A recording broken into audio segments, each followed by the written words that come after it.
A mystical prayer for all. Third talk, how to enter into the level of mystical prayer. In the name of the Father, and of the Son, and of the Holy Spirit. Amen. My dear ones in our Lord Jesus Christ, now I am before you with the third talk on our series, A Mystical Prayer for All. This third talk is on the ways and means to enter into the level of mystical prayer.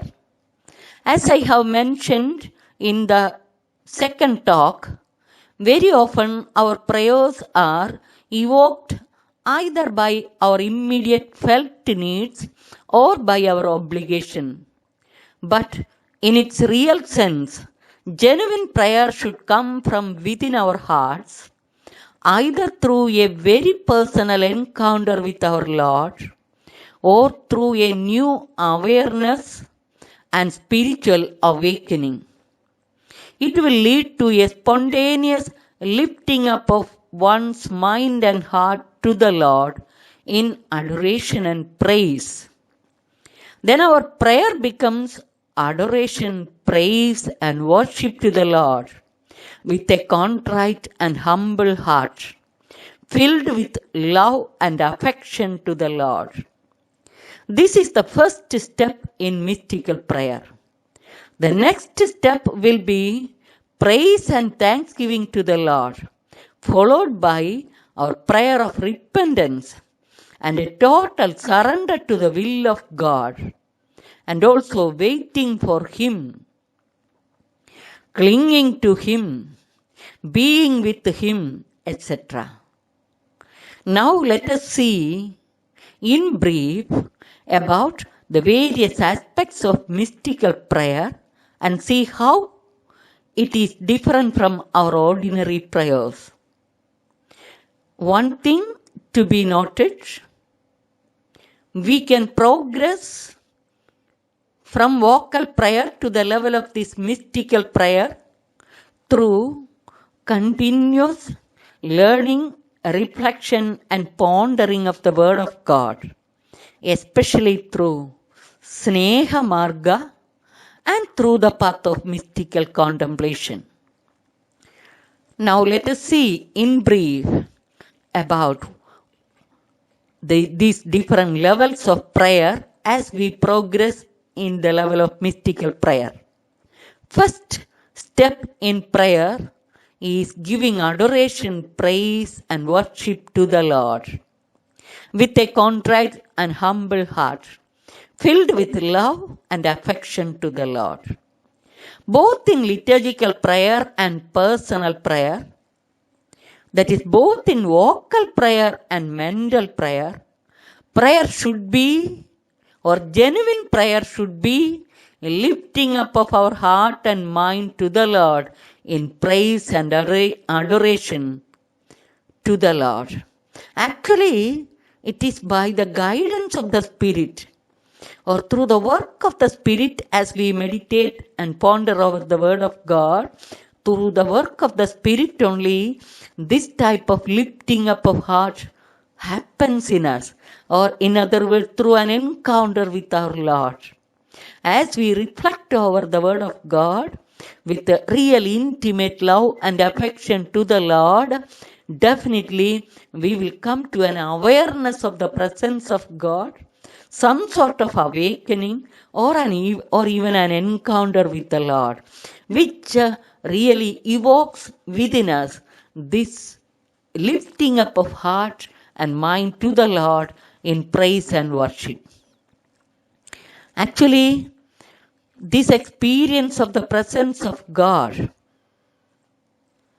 helps us to get always to relate with the Lord and to be in His presence. Now let us see how the scripture explains about this prayer of worship and praise to the Lord. There are various models for this. King David's prayer quoted in 1 Chronicles chapter 29 verse 10 to 13 is one of many scriptural examples of a prayer of praise, adoration, and thanksgiving to the Lord. Blessed are you, O Lord, the God of our ancestor Israel, forever and ever. Yours, O Lord, are the greatness, the power, the glory, the victory, the majesty, and the splendor, for all that is in the heavens and on the earth is yours. Yours is the kingdom, O Lord, and you are exalted and as head above all. Riches and honor come from you, and you rule over all. In your hand are power and might, and it is in your hand to make great and to give strength to all. And now, our God, we give thanks to you and praise your glorious name. Best example of praise and worship to the Lord. Really, genuine prayer is this praise and worship offered to God. And not like our ordinary prayer, in which prayer is addressed to God for various intentions. Mystical prayer, of course, it can come prayer addressed to God for various intentions. But primarily, mystical prayer, lifting up of heart and mind to the Lord in praise, worship, and thanksgiving to Him. In the Bible, we have many such examples. But for the time being, we have no time to enter into those areas. As we go through the scripture, we can see various examples afterwards. So, now let us keep it in mind that through the word of God and prayer, if you are really, or dhyana, really if you are in contact with the Lord, experience His presence, awareness of His presence, and creating opportunities to have encounter with the Lord, such moments will create this type of lifting up of our heart and mind to the Lord in praise and thanksgiving, or in praise and worship. And now for praise and thanksgiving, there are many other examples. So second form of prayer is this praise and thanksgiving. First form, praise and worship, adoration to the Lord. So praise, adoration and worship, praise and thanksgiving is the second form. It is the second step in mystical prayer. Once your heart is lifted up to the Lord, heart and mind to the Lord, with awareness of the presence of God, His majesty, etc., through continuous listening to the word of God and reflection of it, through the path of Sneha Marga or Sneha Dhyana, where we move towards the Lord through the path of love. Sneha Marga means path of love. Dhyana Marga means path of reflection and contemplation. Okay, so let us proceed to the second point, especially the second step in our prayer, in mystical prayer. In the example that we have seen about David, we see after giving this adoration to the Lord, David began to thank God with all humility and reverence, with all those who were there. He started saying, "But who am I and what is my people that we should be able to make this free will offering to the Lord? For all things come from you, and of your own have we given you.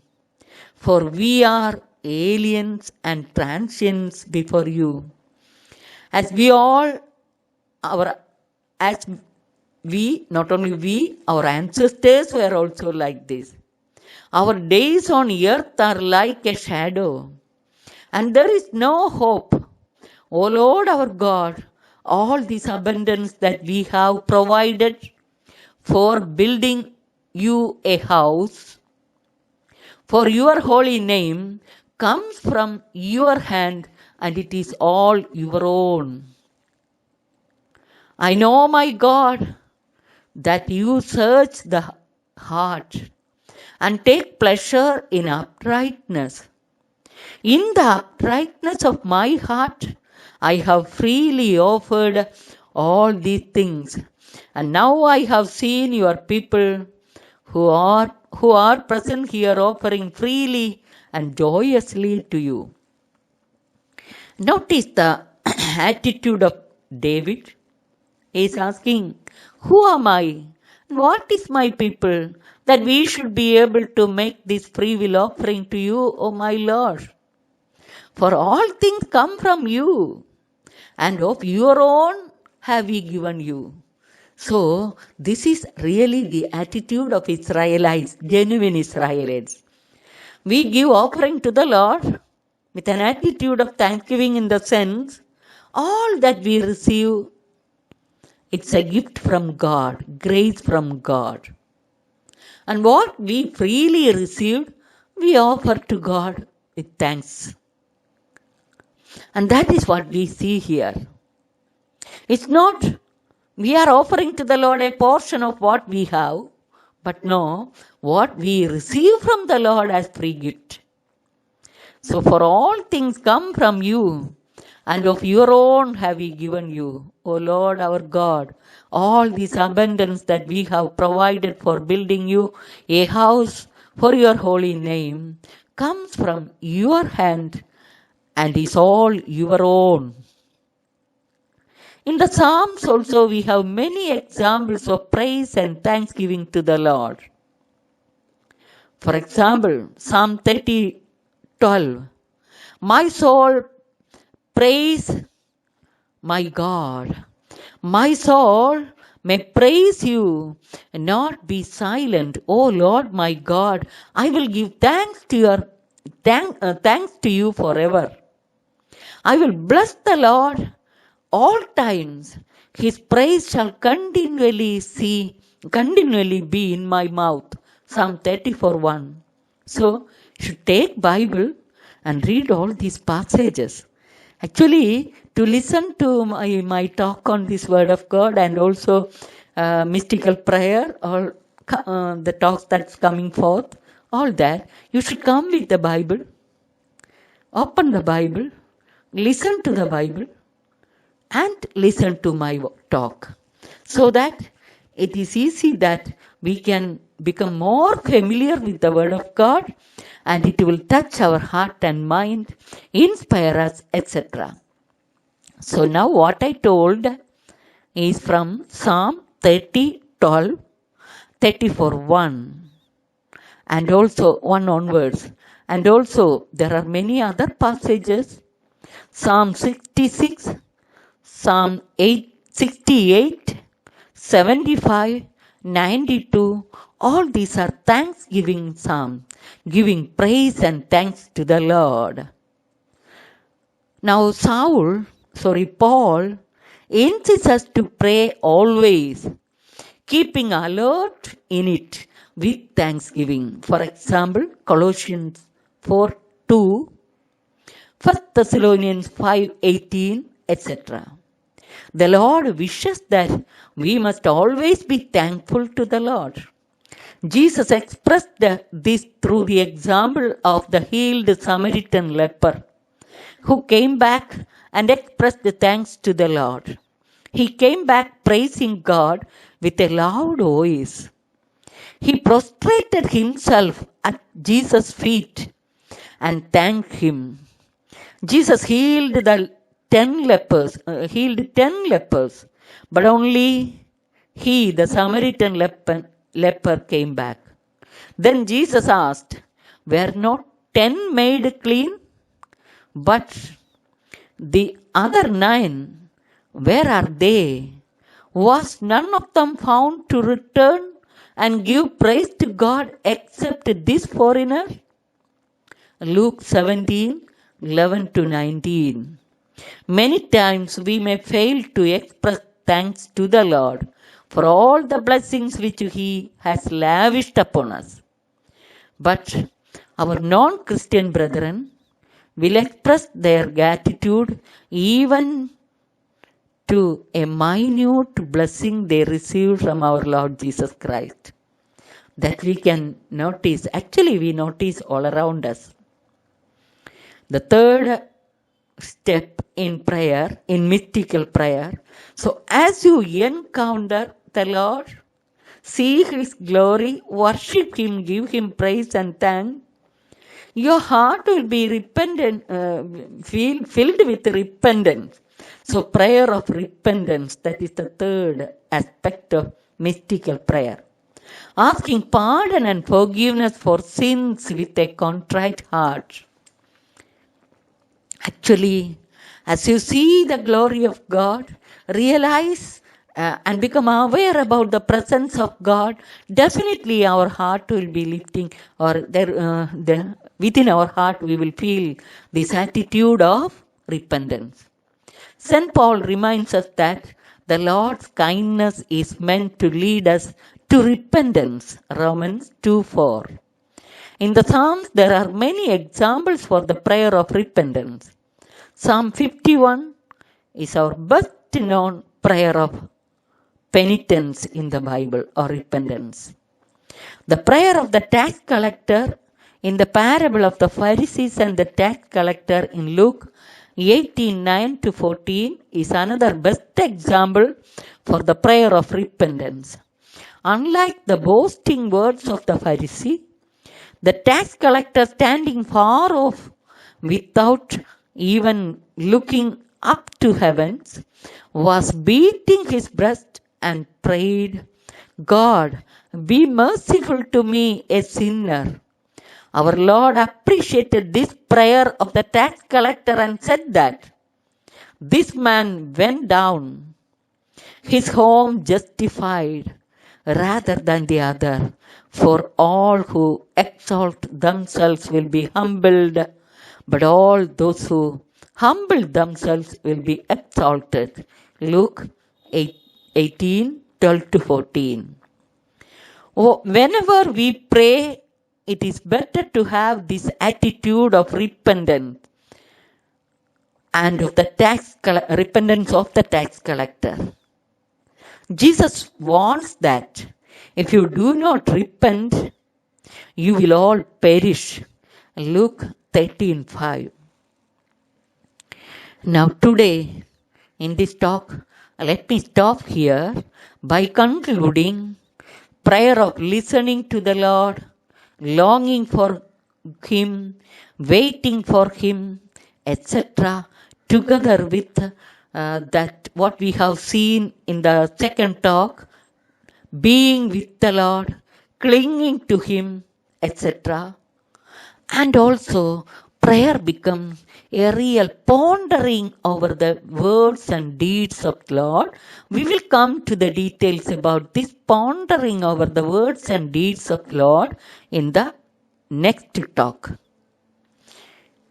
Glory be to the Father, and to the Son, and to the Holy Spirit. Amen.